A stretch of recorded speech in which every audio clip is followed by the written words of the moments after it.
तो ये कहानी एक ओल्ड मैन मैनर को दिखाते हुए शुरू होती है। वो बहुत ज्यादा उदास था क्योंकि उसके ग्रैंडसन की मौत हो गई थी। अपने ग्रैंडसन के मरने का तो उसे दुख था ही, साथ ही साथ उसे अपनी बेटे की भी फिक्र थी। वो एक माँ थी, उसने कैसे इतना बड़ा गम सहा होगा। वो उससे मिलने के लिए उसके पास भी जाता है, लेकिन एना उसके साथ अपनी फीलिंग शेयर नहीं करती। वो ऐसा बिहेव करती है जैसे कुछ हुआ ही ना हो। अपने डैड के लिए नाश्ता बनाकर एना काम पर निकल जाती है। उसके होटल में भी सब लोग उसका दुख शेयर करना चाहते थे, लेकिन वो यहाँ पर भी किसी से कोई बात नहीं करती और इनके साथ भी बिल्कुल ऐसा ही बिहेव करती है कि जैसे कुछ हुआ ही ना हो, वो बिल्कुल ठीक हो। सीन कट होकर हमें एक ओल्ड लेडी को दिखाया जाता है जिसकी वाइफ मर चुकी है। उसकी परमिशन के साथ उसकी वाइफ को अब दफनाने के लिए ले जाया जाता है और अब अपनी वाइफ के मर जाने के बाद ये बिल्कुल अकेली रह चुकी थी। इसके बाद हम एक फैमिली से मिलते हैं जिसमें हस्बैंड का नाम डेविड और उसकी वाइफ एवा थी। उनके 2 बच्चे भी थे। ये एक हैप्पी फैमिली थी जो अपना हर दुख, अपनी हर खुशी एक साथ सेलिब्रेट करते थे। आज डेविड के बेटे का बर्थडे था और इन लोगों ने प्लान किया था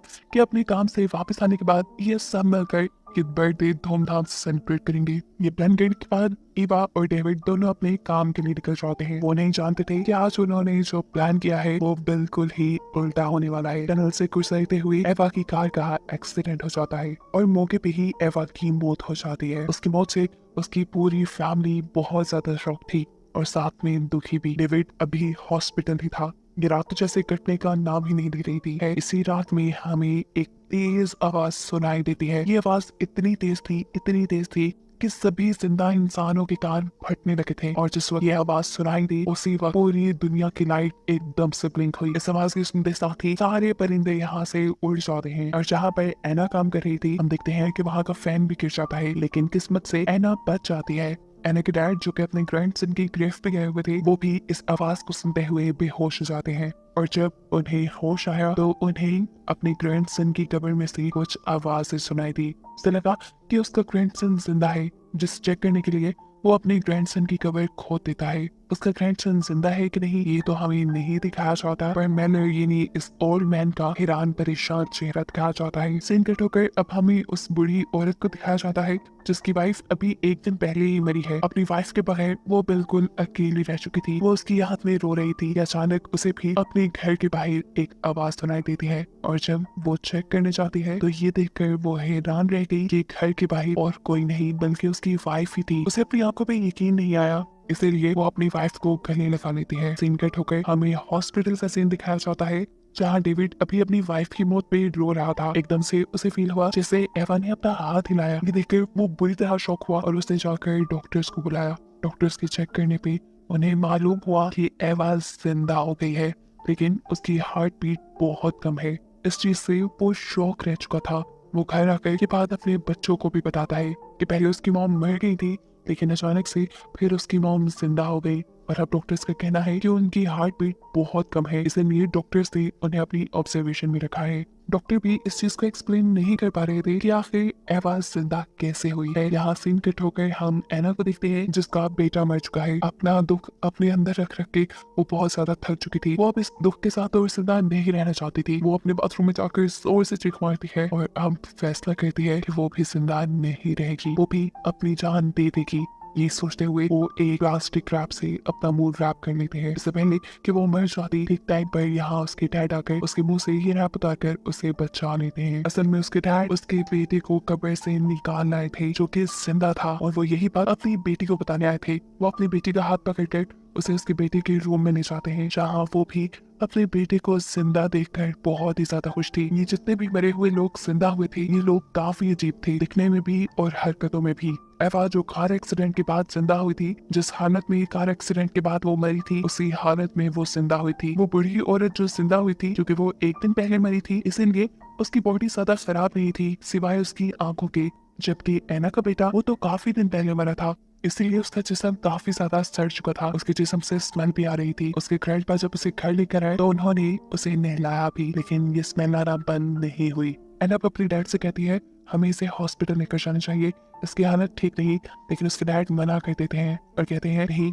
हम इसे हॉस्पिटल नहीं ले जा सकते क्योंकि कब्र खोदना इलीगल है और हमने इलीगली कब्र खोद कर इसे निकाला है। वैसे भी अगर डॉक्टर्स को ये बात पता चली कि ये मरकर इतने दिन बाद जिंदा हुआ है तो डॉक्टर्स उसे अपने एक्सपेरिमेंट का बस एक पार्ट बना देंगे। अब ये बातें कर रहे थे कि एकदम से इनका डोर नॉक होता है। यहाँ पर पुलिस आई थी जो एना से उसके मरे हुए बेटे के बारे में ही पूछती है, क्योंकि पुलिस को शक था कि उसके ग्रैंडपा उसे उसकी कब्र से निकालना है। यहाँ एना कोई जवाब नहीं देती और पुलिस यहाँ एना के सैड एक्सप्रेशन और उसकी खराब हालत को देखकर चले जाते हैं। खैर, ये रात कट जाती है और सुबह होने पर न्यूज में खबर मिलती है कि सिर्फ यही 3 लोग नहीं बल्कि पूरी दुनिया से मरे हुए इंसान जिंदा होने लगे थे।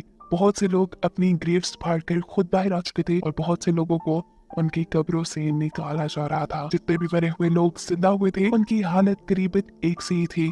इन लोगों के अंदर ना तो कोई इमोशंस नजर आ रहे थे, ना ही ये लोग बोल रहे थे और सुन रहे थे। इवन के ये लोग तो कुछ खा भी नहीं रहे थे। इन लोगों का जिंदा होना जरूर कल वाली आवाज से जुड़ा है जो कल शाम सब लोगों को सुनाई दी। या पुलिस को भी ये बात पता चल गई थी कि एना के बेटे को उसके ग्रैंडपा ने निकाला है, इसीलिए वो अपने डैड से कहती है, डैड जब तक सिचुएशन ठीक नहीं हो जाती हमें आइलैंड पे चले जाना चाहिए। वहाँ पर उनका एक छोटा सा घर था जहाँ वो छुट्टियां मनाने जाया करते थे। ये लोग अब उस बच्चे को लेकर आइलैंड पे चले जाते हैं, जबकि सीन कट होकर हमें उन 2 बूढ़ी औरतों को दिखाया जाता है जिनमें से एक जिंदा होकर आई थी। उसकी वाइफ जब उसे खाना खिलाने की कोशिश करती है तो ये औरत खाना खाने के बजाय उस पर ही हमला कर देती है। ये चीज उस औरत को अजीब लगी और वो ये भी जान गई कि सामने बैठी हुई औरत उसकी वाइफ नहीं है, लेकिन वो फिर भी उसे छोड़ती नहीं बल्कि उसके साथ वक्त गुजारती है। यहाँ एना भी अपने बेटे के सामने उसकी फेवरेट रिमोट कार लेकर आती है, जिसे ये लोग उसके सामने चलाते हैं तो उसका बेटा तब भी कोई एक्सप्रेशन नहीं देता, ना हंसता है ना एक्साइटेड होता है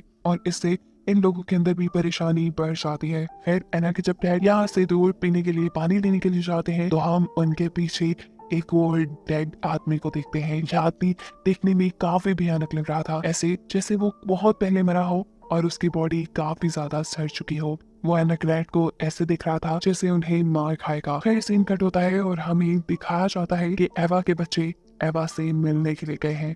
एवा ना उन्हें पहचान पा रही है और ना ही उन्हें देख पा रही है। यहाँ एवा का बेटा एक्साइटेड होकर अपनी मॉम को अपना रैबिट दिखाता है जो उसके डैड ने उसे उसकी बर्थडे पे गिफ्ट किया था। एवा अपने बेटे से कुछ नहीं बोलती बल्कि उसका रैबिट पकड़कर उसे जान से मार देती है और ये देखकर उसके दोनों बच्चों के साथ साथ उसके हस्बैंड भी डर जाते हैं।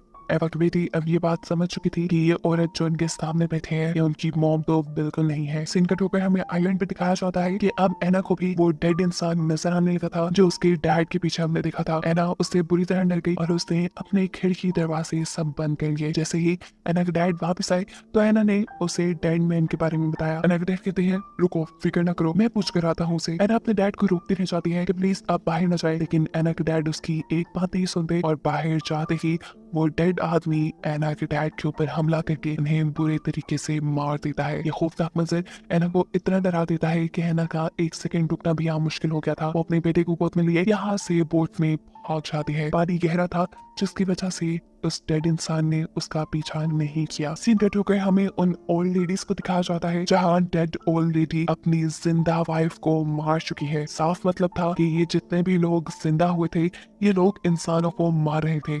इसके पीछे क्या मकसद था ये खुलकर सामने नहीं आया। शायद ये डेड लोग ज़ॉम्बीज़ बन गए थे। कहानी के आखिरी सीन में हम एना को देखते हैं जो दरिया के सर अपने बेटे को लेकर दूर जा रही थी।